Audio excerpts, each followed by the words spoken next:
নবী গো, এই কবরে যে লাশটা শুয়ে আছে সে হলো আমার নারীর সেরা ধন, আমার কলিজার টুকরা সন্তানের কবর। নবীজি বলেন, বিদ্যামা, আমি নবীজি সহ্য করতে পারি নাই আপনার সন্তানের কবরে আযাব হইতেছে গো মা। এবার বিদ্যামা কিছুক্ষণ স্তব্ধ চুপ করে থাকার পরে বলে, আলহামদুলিল্লাহ। কি বলছে? আলহামদুলিল্লাহ। এবার আপনারা বলেন তো, দুনিয়ার এমন কোন নিষ্ঠুর মা আছে যে সন্তানের কবরে আযাব হয়, সন্তান বিপদে, আর মা আলহামদুলিল্লাহ বলে? আছে? একটু আওয়াজ করে কোন আছে? কিন্তু কেন আলহামদুলিল্লাহ বলল? উদ্দেশ্য আছে না নাই? কারণ আছে না নাই? নবীজি মনে মনে ভাবলেন, বৃদ্ধ হয়ে গেছে, হয়তো কানে কম শোনে। তার কারণ মানুষ যখন মুরব্বী হয়ে যায় চামড়াগুলি ঘুষরি লেগে যায়, ঠিক কিনা কন? চোখের দৃষ্টিশক্তি কমে যায়, মানুষগুলো কানে কম শোনে। আমার নবীজি মনে করলেন হয়তো আমি যেটা বলেছি বিদ্যামান শোনে নাই। দ্বিতীয়বার আবার বললেন, মা, আপনার সন্তানের কবরে আযাব হয় গো মা। এবার বিদ্যামা আবার বললেন, আলহামদুলিল্লাহ। নবীজি আবারও বললেন, আপনার সন্তানের কবরে আযাব হয় গো মা, আপনি কি শোনেন না? বিদ্যামা যখন আবারও বলে আলহামদুলিল্লাহ, নবীজি তো বিরক্তি নিয়ে বলে, আমি আপনারে বলি কি আর আপনি উত্তর দেন কি? এবার বিদ্যামা মুস্কি হেসে বলে, নবী গো, আপনি তিনবার একই কথা বলেছেন, আমার সন্তানের কবরে আযাব হয়, আর আমি জেনে বুঝেই আল্লাহ শুকরিয়া আদায় করেছি। সুবহানাল্লাহ কন। বাজান রে ভাইরা আমার, নবী আশ্চর্যিত হলেন। এবার বিদ্যামাকে বললেন, মা গো মা, আপনি এমন কেমন মা, এমন কেমন নিষ্ঠুর মা, আপনার সন্তানের কবরে আযাব হয় আর আপনি আল্লাহ শুকরিয়া আদায় করেন, বুঝলাম না। এবার বিদ্যামা দু চোখের পানি ছেড়ে দিয়ে বলে, নবী গো,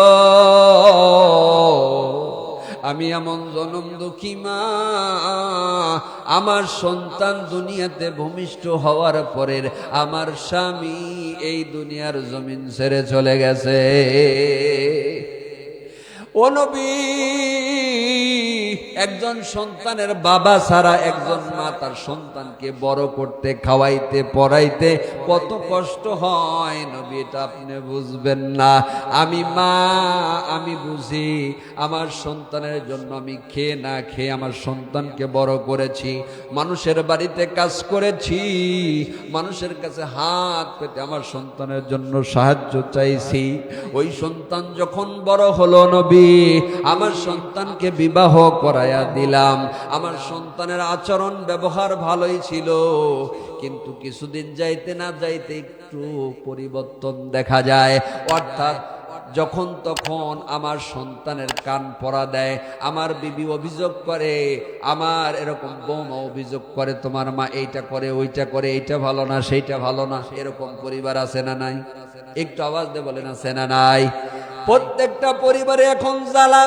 হয় শাশুড়ি বলবে তোর বউ ভালো না, কথা শুনে না, অথবা বউ বলবে তোমার মা ভালো না, কেটর কেটর করে, এই সমস্যা সেই সমস্যা, এরকম লেগেই আছে প্রত্যেক পরিবারে, ঠিক কিনা বলেন?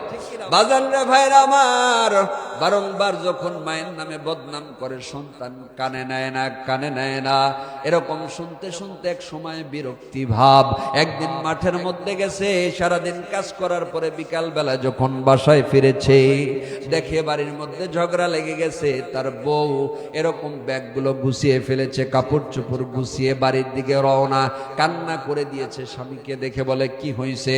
বলে, তোমার মা আমাকে মারছে, তোমার মা আমারে বকা দিছে, তুমি যদি আমার এই পরিবারে রাখতে চাও তোমার মাকে রাখতে পারবা না, আর তোমার মাকে যদি রাখতে চাও আমাকে বিদায় করে দিতে হবে। এমন বউ কারো সংসারে আছে কিনা? আছে? আছে? এ বাজান রে ভাইরা আমার, গভীর মনোযোগ। এই কথা যখন বলছে রাগ হয়েছে, সারাদিন মাঠের মধ্যে রোদের মধ্যে কাজ করেছে, মেজাজ গরম। এবার দৌড়ায় চলে গেছে, মায়ের সঙ্গে তর্ক শুরু করে দিছে। মাকে বলে নাই কি সমস্যা, দুইজনের কাছ থেকে সমস্যা শোনার পরে সমাধান করা উচিত ছিল। মেজাজ গরম, মার সঙ্গে তর্ক বিতর্ক করার পরে এক পর্যায়ে মায়ের গলাটা চেপে ধরেছে। ধাক্কা ধাক্কি করতে করতে ওই বুড়ি মা দুনিয়ার জমিনের মধ্যে যখন পড়ে যায়, জমিনের মধ্যে পড়ার পরে ঠোঁটের সঙ্গে দাঁতটা লেগে ঠোঁট কেটে যখন রক্ত প্রবাহিত হয়, মা ব্যথা পায়। আল্লাহ তাআলার কাছে হাত তুলে দোয়া করে, আল্লাহ দুনিয়ার কোন মেম্বার চেয়ারম্যান মাতুব্বারের কাছে বিচার দিলাম না, আল্লাহ সব বিচারকের বড় বিচারক তুমি। আল্লাহ তোমার কাছে বিচার দিলাম, আমার সন্তানের বিচার তুমি করিও। ও নবী, আমি বৃদ্ধা মা, আমার এলেম কালাম নাই, বিবেক বুদ্ধি নাই, কিন্তু আমি যথেষ্ট ভালোবাসা দিয়া দরদ দিয়ে আমার সন্তানরে বড় করেছিলাম। সেই সন্তান আমি মারে কদর করলো না, আমি মারে বুঝলো না, বিবির কথা শুনি আমারে আঘাত করলো, কষ্ট দিল, রক্ত জড়াইল। গো আল্লাহ, আমার সন্তানের বিচার তুমি কইরো। ও নবী, আমি তো মনে করেছিলাম আমার দোয়া হয়তো আল্লাহর দরবারে কবুল হয় নাই, কিন্তু আপনি নবীজি কখনো তো আপনি মিথ্যা বলেন না। আপনার জবানে যখন বলেছেন আমার সন্তানের কবরে আযাব হয়, তার মানে আমি 100% ধরেই নিয়েছি আল্লাহ আমি মায়ের দোয়া কবুল করেছে। সুবহানাল্লাহ বলেন। 3 শ্রেণীর মানুষের দোয়া কবুল হয়। কয় শ্রেণী? 3 শ্রেণীর মানুষের দোয়া কবুল হয়। তার মধ্যে মুসাফিরের দোয়া কবুল হয়, ঠিক কিনা কন? আমি মুসাফির, আপনাদের জন্য দোয়া করব, কেউ উঠবেন না। আপনারা ধৈর্যের পরিচয় দিয়েছেন, আমার আলোচনা একেবারেই প্রায় শেষ। না আরো শুনবেন? আরো শুনবেন? ভাল লাগতেছে? তবে গভীর রাত পর্যন্ত ওয়াজ শুনে যদি ফজরের নামাজ না পড়েন, তাহলে তো বাটাম আমার ফাটাবি, ঠিক কি না কন? হ্যাঁ, বক্তা তুমি রাত ভর ওয়াজ শোনাইছ, অথচ তারা ফজরের নামাজ পড়ে নাই। তাহলে খালি ওয়াজ শুনলে হবে না, নামাজ পড়তে হবে? আল্লাহর হুকুম মানা দরকার আছে না নাই? বাজান রে ভাইরা আমার, নবীজিকে যখন বললেন নবী গো আমার দোয়া আল্লাহর দরবারে কবুল হয়েছে, আমি বুঝতে পেরেছি, তাই আল্লাহ শুকরিয়া আদায় করেছি। নবীজি দেখলেন এত বেকায়দা, নবীজি বললেন আপনার সন্তানকে মাফ করে দেন, না হলে আল্লাহ মাফ করবে না। এবার বৃদ্ধা মা এতই খেপা, বলে যত খুশি আল্লাহ তার শাস্তি দিক, আমি মাফ করব না। আছে না নাই? এই কথা যখন বলেন, নবীজি আল্লাহ তাআলার কাছে দরখাস্ত করেন, আল্লাহ আমি যেমন বুঝতে পেরেছি এই যুবকের কবরে আযাব হইতেছে, এই বৃদ্ধা মাকে বোঝার মতো ক্ষমতা দিয়ে দাও। এবার নবীজি বলেন, মা আপনার চোখটা একটু বন্ধ করেন। আল্লাহ তাআলার কাছে প্রার্থনা করেছে, আল্লাহ এই বৃদ্ধা মার চোখের মধ্যে ভাসায়া দাও, এইরকম কবরের মধ্যে কি শাস্তি আযাব হইতেছে। ওই বৃদ্ধা মা যখন চোখটা বন্ধ করে ফেলেছে, চোখ বন্ধ করার পরে দেখতেছে সন্তান হাউমাউ করে চিৎকার করে, বাঁচাও বাঁচাও করে চিৎকার করে। ওই সন্তানের কবরে দাও দাও করে আগুন জ্বলতেছে, সাপ বিচ্ছুগুলো কামড়াইতেছে, ছটফট করতেছে। এক পর্যায়ে ওই বৃদ্ধা মা সহ্য করতে পারে নাই, অজ্ঞান হয়ে জমিনে পড়ে গেছে। মা সন্তানের কষ্ট তো দেখতে পারে না, রাগান্বিত হয়ে বর্ধ করেছে, ঠিক কিনা বলেন? কিন্তু যখন দৃশ্যটা দেখেছে আর সহ্য করতে পারে নাই, দু চোখের পানি ছেড়ে দিয়েছে, অজ্ঞান হয়ে পড়ে গেছে। নবীজি হাতটা যখন বোলায়া দেয়, হুঁশটা যখন ফিরে আসে, হুঁশ ফেরার পরে নবীজি বলেন, মা আপনার কেমন লাগতেছে? এবার বৃদ্ধা মা বলতেছে, হুজুর এখন আমার ভালো লাগতেছে, কিন্তু আমি কবরের মধ্যে যেই শাস্তি দেখলাম, আমার সন্তান এমন ভাবে ছটফট করতেছে, বাঁচার চেষ্টা করতেছে, এত কষ্ট পাইছে, আমার মনে হয় দুনিয়ার কোনো মানুষকে অথবা অথবা দুনিয়ার কোনো পশুকে জবাই না দিয়া জবহ না করে তার চামড়াগুলো খুলে ফেলে, ওই চামড়াগুলো খুলে ফেলার পরে শরীরের মধ্যে যদি লবণ আর ঝাল লাগায়া দেওয়া হয়, ওই মানুষটা যেমন অস্থির হবে, ছটফট করবে, কষ্ট পাবে, আমার মনে হয় তার চাইতে বেশি কষ্ট আমার সন্তানের কবরে। আল্লাহু আকবার। আমি চাই না বলে, তাহলে আপনি মাফ করে দেন। বলে আমি মাফ করে দিলাম, আল্লাহ সঙ্গে সঙ্গে মাফ করে দিছে। সুবহানাল্লাহ কোন। এক নম্বরে হলো মুসাফিরের দোয়া আল্লাহ কবুল করে। দুই নম্বরে বাবা মা যদি সন্তানের জন্য নেক বেশ নামে একজন পরিচিত কেউ যদি মুসলমান দাবি করে আর বলে কোরআনে ভুল আছে, বলেন ওর ঈমান কি আছে? আছে আছে আছে, অনেক কথা আছে, বললে পারে কারো ভালো লাগবে, কারো খারাপ লাগবে, আমি ওদিকে যাইতে চাই না। নবীজি সাল্লাল্লাহু আলাইহি ওয়াসাল্লামকে যখন বললেন আমি মাফ করে দিলাম, এবার আমি আপনাদের কাছে প্রশ্ন করি, দুনিয়ার মধ্যে মার চাইতে দরদি মহব্বতের মানুষ কি আর আছে? তাহলে ওই বাবা মার খেদমত করা দরকার আছে না নাই? নবীজি বললেন উম্মত শোনো। একজন সাহাবী প্রশ্ন করলেন, নবী গো খেদমত করব কার? নবীজি বললেন তোমার মায়ের। এরপরে বললেন কার? নবীজি বললেন তোমার মায়ের। এরপরে বললেন কার? নবীজি বললেন তোমার মায়ের। কয়বার বলছে?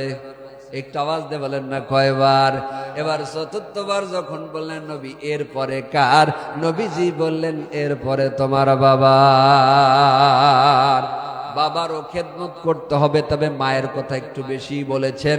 তার কারণ হলো সন্তানের জন্য সবচাইতে বেশি মা বেশি কষ্ট করে, ঠিক কিনা কর? বাবাও করে, অক্লান্ত পরিশ্রম করে, বাবারও অবদান কম না, ঠিক কিনা কন? এই জন্য বাবা মা উভয়কে আমরা খুশি রাখবো।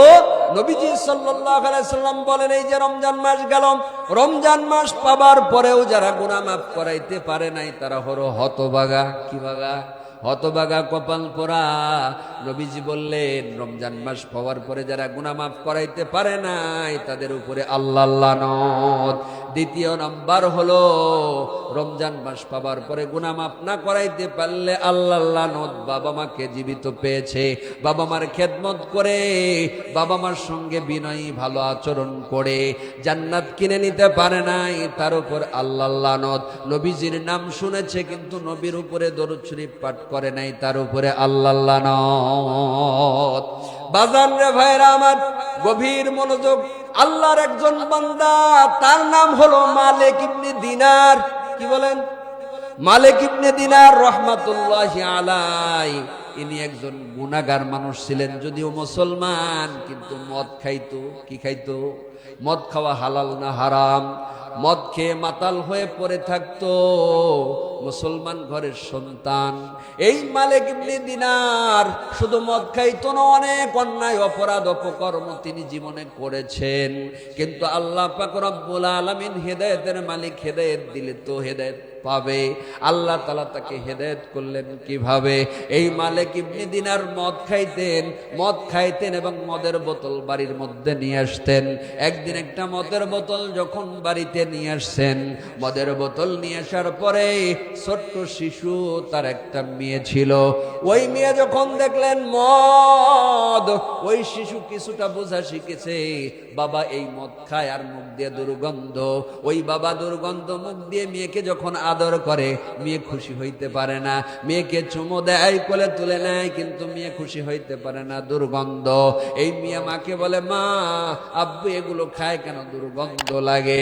এরপরে যখন মদ খেয়ে বাসায় আসছে, বোতল নিয়ে আসছে, মেয়েটার রাগ হয়েছে, ছোট মানুষ, ওই বোতলটা মেঝের মধ্যে ফেলে দিয়ে ভেঙ্গে ফেলেছে। এরপরে মালিক ইবনে দিনার ওই যে মদের বোতল এনে রেখেছে, ওই সময় রহমাতুল্লাহ আলাই আল্লাহর ওলি হয় নাই, ওই সময় গুনাহগার মানুষ, নেশাগ্রস্ত মানুষ মদ খায়। আবার যখন মদ খাবে নেশা জাগছে, কিন্তু দেখতেছে ওই মদের বোতল আর নাই। বিবিকে বলে, বিবি রে, আমি যে মদের বোতল রেখেছিলাম, মদের বোতল পাচ্ছি না, কোথায়? এবার বলতেছে তোমার মদের বোতল বল, তোমার মেয়ে কলিজার টুকরা, তোমার মেয়ে মদের বোতল ভেঙে ফেলেছে। তার কারণ তোমার মেয়েকে তুমি আদর করো, তোমার মুখে মদের গন্ধ তার খারাপ লাগে, পছন্দ করে না, তাই বোতল ভেঙে ফেলেছে।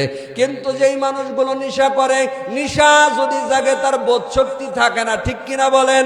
মানবতা থাকে না। নেশা জাগছে, রাগ হয়েছে, ওই ছোট্ট নিষ্পাপ মাসুম বাচ্চাকে যায় যখন মারধর করেছে, ছোট মাসুম বাচ্চা মারধর করার পরে 3 দিন পর ফলো করে দেখে ওই সন্তানের গায়ের মধ্যে খুব জ্বর। কি বলেন? খুব জ্বর। ওই সন্তান 3 দিন পর জ্বর আসার পরে 3 দিন পর যখন ওই সন্তান মারা যায়, তখন মালিক ইবনে দিনার আরো বেশি থেকে বেশি মদ পান করে, উন্মাদ হয়ে যায়। আহারে, আমার মদের কারণে আমার কন্যাকে মারলাম, অনেক ভালোবাসতাম, অন্তর দিয়ে মহব্বত করতাম, আমার ওই কন্যাকে আমি মারলাম, ছোট মানুষ বুঝে নাই, মদের বোতল ভেঙে ফেলেছে। এই বিষয়টা যখন তার মনের মধ্যে কাজ করে, আমার মেয়ার বেঁচে নাই, বুঝি আমার মারধরের কারণে জ্বর হয়েছিল, আর জ্বর হয়ে আমার মেয়ে মারা গেছে। নিজের মধ্যে অপরাধ বোধ কাজ করে, আরো বেশি করে মদ খায়। যখন রাতের বেলায় মদ খায়, বাড়ির মধ্যে ফিরবে, পথের মধ্যে যখন পড়ে যায়, মাতাল হয়ে পড়ে যায়, স্বপ্নের মধ্যে আল্লাহ তাআলা তার স্বপ্নের মধ্যে হাসরের ময়দান তুলে ধরেছে। আল্লাহু আকবার। স্বপ্নের মধ্যে হাসরের ময়দান, হাসরের ময়দানে দেখতেছে অসংখ্য মানুষ হাসরের ময়দানে দাঁড়িয়ে আছে। ওই মালিক আব্দুল মালিক ও দাঁড়ায় আছে, দেখতেছে একটা বিশাল সাপ, নিচের ঠোঁটটা হলো জমিনে আর উপরের ঠোঁটটা হলো আসমানে, এরকম দেখা যায়। এত বড় হাঁ, এত বড় সাপ তাকে ধাওয়া করতে করতে আসতেছে। মালিক ইবনে দিনার স্বপ্নের মধ্যে দেখতেছে সাপ তারে ধাওয়া করে, সে দৌড়াইতেছে দৌড়াইতেছে, দৌড়াইতে দৌড়াইতে যায়া একটা পাহাড় তার সামনে পড়ে যায়। ওই পাহাড়ের উপরে একজন মুরব্বী বসা। কি বসা? একজন মুরব্বী মানুষ বসা। আমি আপনাদেরকে প্রশ্ন করি, মুরব্বী মানুষের গায়ে জোর বেশি, শক্তি বেশি, না যুবকের গায়ে? যুবকের গায়ে শক্তি বেশি। এই বৃদ্ধকে যখন মালিক স্বপ্নের মধ্যে আব্দুল মালিক বলতেছে, এই দেখেন আমাকে সাপ দাও করতেছে, আমারে কামড়ায়া দিবে, আমারে গিলে খেয়ে ফেলবে, আপনি কি আমারে বাঁচাইতে পারেন? এবার ওই আমি মুরব্বী মানুষ, আমি দুর্বল, আমি তোমাকে বাঁচাইতে পারবো না, আমি তো নিজেই কি নিজে চলতে পারি না, তোমারে কেমনে বাঁচাবো গো বাবা? তবে তোমারে একটা বুদ্ধি দিতে পারি, ওই যে দেখা যায় পাহাড়ের গুহা, এই দিক দিয়ে তুমি যাও, হয়তো বা কেউ না কেউ তোমারে বিপদ থেকে বাঁচাইতে পারে। সুবহানাল্লাহ। এবার যখন ওই গুহা ধরে একটা সুড়ঙ্গ রাস্তা ধরে আব্দুল মালিক যখন এরকম রওনা হলো, যাইতে যাইতে যাইতে যাইতে দেখে একটা ঘর। কি বলেন?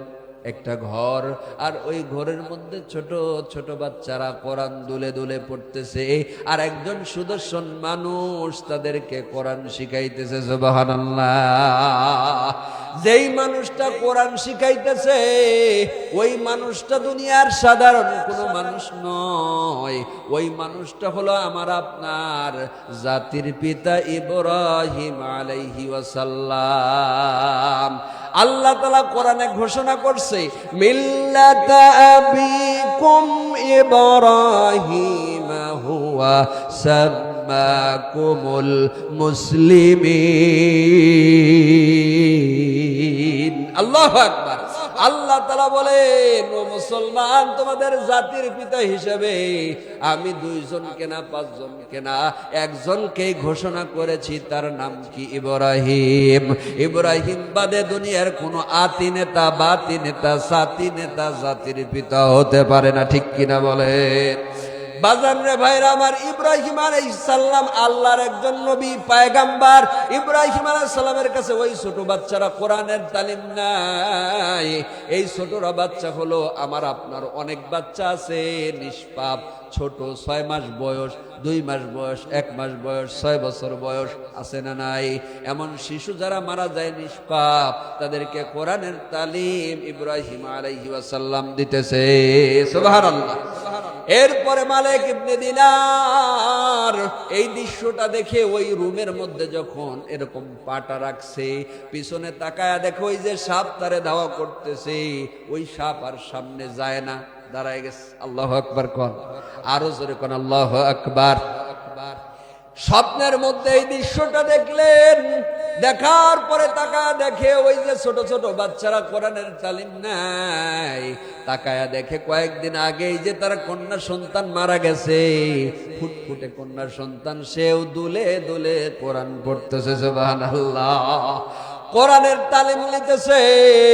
এই দৃশ্য দেখার পরে যখন ইশারা করছেন, ওই মেয়েটা দৌড়ায় আসছে, স্বপ্নের মধ্যে দেখতেছেন মেয়েটা দৌড়ে এসে বাবাকে জড়িয়ে ধরেছেন। ধরার পরে এবার ওই স্বপ্নের মধ্যে মালিক ওই কন্যাকে বলতেছে, মা গো মা, আমি না হাসরের ময়দানে ছিলাম, তাকায় দেখলাম অসংখ্য মানুষ আছে, কিন্তু সাপটা কাউরে ধাওয়া করে না, আমারে ধাওয়া করতে করতে নিয়ে আসতেছিল রে মা। একজন মুরব্বীর কাছে সাহায্য চাইলাম, মুরব্বী বলে আমি দুর্বল, আমি সাহায্য করতে পারবো না। এবার পরে যখন আমি আসলাম, এই যে এই রুমটা দেখলাম, রুমের মধ্যে কোরআনের তালিম দিতেছে ওই ব্যক্তিকে, বলে এটা হলো জাতির পিতা ইব্রাহিম আলাইহিস সালাম, সুবহানাল্লাহ বলেন। এবার ওই মেয়ে স্বপ্নের মধ্যে প্রশ্নের উত্তর দেয়, বাবা তোমার যে সাপটা ধাওয়া করতেছিল ওটা হলো তোমার জীবনের বদামল। কি বলেন? জীবনের বদামল। জীবনে যা করছেন খালি গুনাহের কাজ করছেন, ওই গুনাহ এত শক্তিশালী হইছে, আপনার বিপদের কারণ হইছে, সাপ হয় আপনার ধাওয়া করতেছিল গো বাবা। আর যেই মুরব্বীর কাছে আপনি সাহায্য চেয়েছেন, ওই মুরব্বীটা ছিল হলো আপনার জিন্দেগির নেক আমল। আপনার নেক আমল এত দুর্বল যে নেক আমল আপনাকে সাহায্য করতে পারে না। এরপরে বলতেছে, আপনি যেখানে এসেছেন এখানে কোরআনের তালিম দেওয়া হইতেছে, আপনি কোরআনের ছায়া তলে কোরআনের নিকটে আসার কারণে ওই যে আপনার জীবনের বদামল নামক সাপটা আপনার দাওয়া করছে গো বাবা, ওই সাপ আর সাহস পায় নাই সামনে আসতে, পিছনে চলে গেছে। আমি আপনাদেরকে এটাই বুঝাইতে চাই, এই স্বপ্ন দেখার পরে মালিক ইবনে দিনারের জীবন পরিবর্তন হয়ে গেছে, সুবহানাল্লাহ। ওই আব্দুল মালিক ইবনে দিনার রাহমাতুল্লাহি আলাইহি হয়ে গেছে, সুবহানাল্লাহ। কথা বললে অনেক বলা যায়, কিন্তু আমি অত কথা বলতে চাই না। এই যে কোরআনের তাফসীর মাহফিলে আমরা এসেছি, কোরআনের তাফসীরের ব্যাপারে আলোচনা করেছি এবং ইতিহাস আপনাদেরকে বলেছি। সব কথার এক কথা হলো, আমাদেরকে ঈমান আমল সংগ্রহ করা দরকার আছে না নাই? ওই মানুষটা বুদ্ধিমান, ওই মানুষটা আকলমান, যেই মানুষটা ঈমান আমল সংগ্রহ করে, ঠিক কিনা বলেন? তার কারণ হলো কিয়ামতের ময়দানে ঈমান আমল ছাড়া কোনো কাজে আসবে না। আর দুনিয়া মাজরাতুল আখিরাহ, দুনিয়া হলো আখিরাতের ক্ষেতস্বরূপ, দুনিয়া হলো পরীক্ষার হল। এই দুনিয়ার থেকে ঈমান আমল যারা সংগ্রহ করে যাব, ওই মানুষগুলোই নাজাত পাবো। আর যদি সময় শেষ করে দেন অযথা অনার্থক, কিয়ামতের ময়দানে আল্লাহকে বলবেন ফিদ দুনিয়া ওয়াল আখিরাহ, আল্লাহ দুনিয়াতে পাঠাও, আলেম ওলামা বলেছে বিশ্বাস করি নাই, বা বিশ্বাস করলে তার উপর আমল করি নাই, আবার দুনিয়াতে পাঠাও, খালি তোমার ইবাদত করব, দাসত্ব করব, গোলামি করব, আর কিচ্ছু করব না। এবার বলেন তো আল্লাহ কি আমাদেরকে আর সুযোগ দিবে? দিবে?